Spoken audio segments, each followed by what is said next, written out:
Absolutely. Absolutely. They're like, oh, let's go up here. It's nice and quiet. No one will bother us. Okay. Okay. Wow. So yeah, I slept in 7:40. Um, I guess everybody else slept in also. Yeah, I got up about 7 o'clock and got on the radio and I was listening around my logbook. And when I said good morning, I said, you're the only one to respond back. I haven't heard nothing out of Dawn yet. I I know there was another solar storm yesterday. I didn't look today. Uh, well, the SFI is still high. The SN is 83. Let's see. Geomagnetic field is quiet. Yeah, it seems to be better than it was yesterday. At least I'm hearing it. And you were able to use this band at all. I'm bringing up my logbook now. Yeah, it looks like actually it's pretty good for DS. Yeah, it does. It does. It's got 40 meters being poor during the day, but it's been like that all week. It's been real good in the evening. Well, when you look at this space weather, they're talking about DX around the world, different places. So, when 40 meters is DX, it doesn't necessarily mean it's bad for us locally, you know what I mean? True. You're correct. Yep. I never thought of it that way. Yeah, so it might be poor to get into Europe on 40 today, but not poor to go from the Carolinas to the Northeast. Roger, yeah. Something wrong. So, what are you guys staying home tonight? Yeah, well, I got little kids. We're not. The only place we would be going is if I don't know, we threw a party or somebody else in the family threw a party. No, we'll be home. We'll be home. We won't even watch the ball drop. We'll be fast asleep by midnight. Right. Mike's up there, though. Mike's in New York. He's up in the Bronx. Have you been able to talk to him? Communicate with him? No, I know he's in the Bronx. I messaged him yesterday when he posted the egg sandwich. I don't know if he replied to me. I asked if he was still in New York, but I guess he's still in New York. And now it's warm here, so maybe he won't want to leave. Doubt that. Florida's a lot better. Well, absolutely. Well, he is having a good time there. He's with his other son. His son lives up there with grandma. You know, Mike's mom. That's what Mike's Ziegler is. The what was I gonna say? Yeah, he'll be back on the fourth, so he's gonna be there at day two. Yeah, and you don't do any of that DMR stuff. Do you? He asked about DMR there. No, but that's funny you said that. I've done it before. I think I'm gonna get myself an HT, probably this week, and yeah, that'd be cool. Do you do any of it? No, I don't have anything for DMR. I'm getting into the D-Star, that digital voice and D-Star. I don't have any repeaters nearby. I gotta get me a hotspot, so that's gonna be a purchase here soon. I'm gonna get a hotspot, and then I could use D-Star and DMR. I could use my D-Star with the hotspot to get into DMR, so that'll give me the best of both worlds. And but no, I don't have anything DMR yet. But he's active on DMR. He's got a little hotspot he carries around with him. And as long as there's an internet connection, you can get on. Yeah, they can't talk cross-platform yet, right? Like you can't go DMR to Fusion to D-Star. You're only on the network that you're on, correct? Well, no, if you get a hotspot, the more extensive hotspot, you can use your D-Star radio to get into the hotspot and come out on DMR. The only thing you got to remember to do is if you're going to use DMR, when you turn on the hotspot, you got to set it for DMR. And when you're using D-Star, you set it for D-Star or Fusion, depending on which one. The hotspot will do all three. You just have to set it up that way before you use your radio. Okay. All right. And then what company is DMR? Because Fusion is Yaesu, right? Wires X, and then ICOM is D-Star. What's DMR? Motorola. Okay, got it. Yeah. So, and you can use an analog 2-meter radio with DMR. You could, with these hotspots, you don't even need a G-Star or Fusion or a DMR radio or Motorola radio. You just use a regular analog radio. As long as, the hotspot puts out about 10 milliwatts. So to keep nearby, you transmit into it, and then it transmits back to you. It has an attenuator, so you can't worry about overloading it. And then you transmit to the hotspot by radio, and then that gets sent into the internet on your local, your local access internet spot. And then anything that comes back will come back to the hotspot. Now it's retransmitted to your radio. Oh, so I could even use my little Yaesu, what do I have? I think it's the 857D. It's 2-meter, 440 in HF. So I could use that little thing and just get the hotspot. Exactly. You can also buy one of those $25 Motorola, $25 Bofang, $35 Bofang radios you'll see on eBay and stuff. And you can walk around the house with the handy talkie and do it. I think that's what Mike does. He carries a handy talkie with him, and then he has the DMR hotspot. He done it while he was here. So this way he could walk all around the house and still access DMR and receive DMR. So yeah, you could use just about anything that has 2-meter capability. Anyway. Yeah, that's cool. Yeah, I think I'm gonna get an HT again. They're good to have. They're fun. Even you go on a hike, you go for a car ride, you get out at a park, you can bring that thing with you. Hey, doesn't your radio? I don't know. The Sun does. I don't think the Anon does. No, I think it's just HF. That's right. They got something back in your transfer. And you don't have the Sun no more, right? Yeah, I sold it to Scott. Oh, that's right.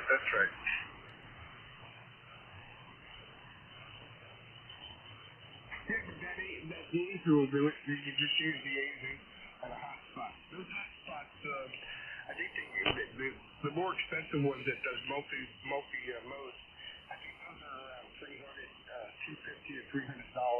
They have hotspots that are like I want to say $70. But I don't know if they'll do all of those tiers. So the more expensive hotspot, then I could take an analog radio and I could get on D-Star or Fusion or DMR. Yes, you can do that. You hook the hotspot up, you set it up, you use your computer to set it up, you can do it on a laptop. Once you have it set up, you don't have to keep it hooked to the computer. You can just let it sit anywhere in the house you want, and then access it. You set it for the frequency that you want to use on, say, 70 centimeters or 2 meters, just like a simplex frequency. And you can turn your power radio down so you don't interfere with other people, and then the hotspot only puts out 10 milliwatts, so that's not going to interfere with anybody. And you just communicate like that. And if you have a handy talkie, you can walk all around the house and have that 10 milliwatts from that hotspot will be more than enough to communicate through the handy talkie. All right, yeah, that's very cool. Okay, cool.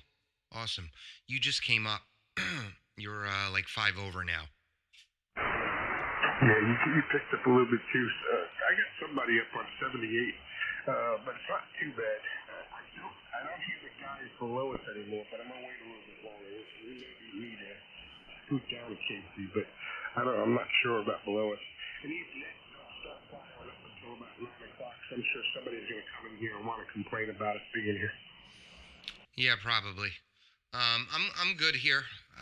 This thing's got good rejection. As long as it's outside the passband, I don't hear it.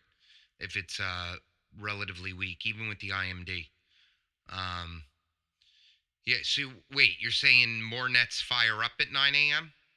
Yeah, I think that's when they use a lot of net starters at 9 o'clock. and then they stay there about 9:30. But so far so good. So I think we're all right. Yeah, well, I'm live streaming, so we've had the frequency for the live stream's been on for 10 minutes, so pretty much the whole time we've been here. Right. I'm gonna put a thing on signal.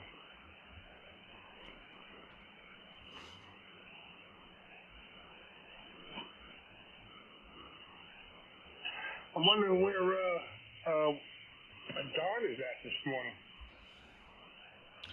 I don't know. Maybe everyone slept in. Were you guys on late last night? Not really too late. I guess I was in bed by. Well, I went to bed about 1 o'clock, but everybody signed earlier than that. So Art's moving his mom, so he's gonna be out of pocket. And I haven't heard Bill all day yesterday. Yeah, that's right. I didn't hear Bill either. And then DJ's been busy. I know that. I don't know. I'm surprised Jeff or Dwayne aren't jumping in. Yeah, I don't know if Jeff had to work today.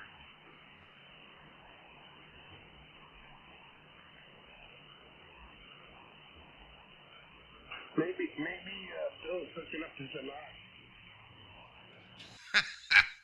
Maybe not. I don't know. He's awfully quiet.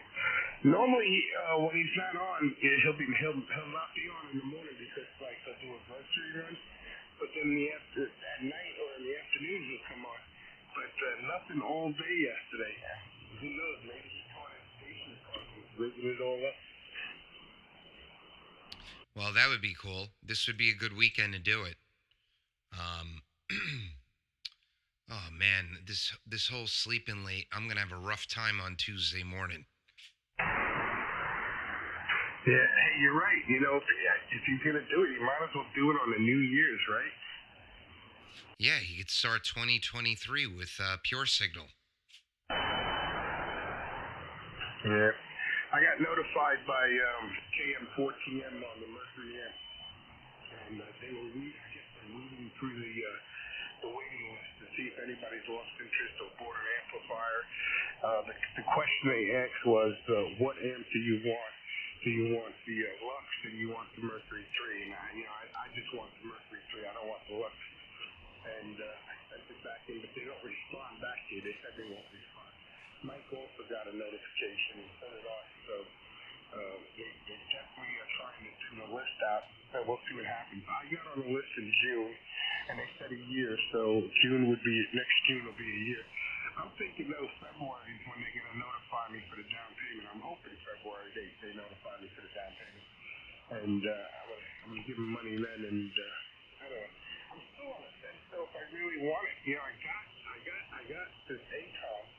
It'll be about a 200-300 watts difference than what I normally run, and probably 300 watts difference than what I normally run. The only other advantage is there's no tuning. I really like the idea of no tuning. But to justify the money, I really don't want to sell my amp. I got two tubes, and it's so far the ones I've been rotating the tubes out. I haven't had any problems with it. Knock on wood. I hate to get rid of something. I hate to sell anything on eBay, to tell you the truth, or on QTH or QRZ. I just don't like dealing with packaging and selling stuff. Yeah, I'm the same. I do it, but I friggin' can't stand it. That ACOM, what's the output on it? The ACOM will do 600 watts pretty reliably. You get me 700 watts out of it, but I don't push it that hard. I normally run it between 400 and 500 watts. All right, so the Mercury, it'll pretty much double your power, so there'll be a difference there. What are they charging for the Mercury now? Well, I think it's just under 3,000, 2,700, whatever the non-kit was. Before you could get the kit, now they won't let you buy the kit. When I got on the list, they had the kit, and then they did away with the kit. So whatever that $2,700, I don't know what the shipping is, but around $2,700, I could get If I sold this amp, I'd sell it for 18 with one tube, and probably 2,000 with the square tube. You know what I mean? So that, so I'm looking at another 700 bucks or so for the new amp to bring me up one amp unit. You know what I mean? But again, it does have the advantage of not tuning, and I do like that idea. But I don't know. And then how much do they want for the Lux? Like $4,000? 34, I think. I'm not sure about the price. I know Mike's going for the Lux. Yeah. There'd be no to go from 1,200 to 1,500, and possibly blow up my tuner that's only rated for 1,500. It's not worth it here. Now, what tuner do you have? I got a Mighty Fine Junk remote tuner. The 998? Yeah, the big one, the 1,500 watt one. I thought it would last me a month. It's been outside almost 3 years. Yeah, not for nothing. The MFJ 998 is a very good tuner. I know a lot of people knock MFJ. It's usually because of their quality workmanship that's non-existent sometimes. I have the 998 internal one. Yeah, that's the one that's in the house, not the remote tuner. And I ran one for years. The first one I had over 25 years when it first came out with the 998 at one.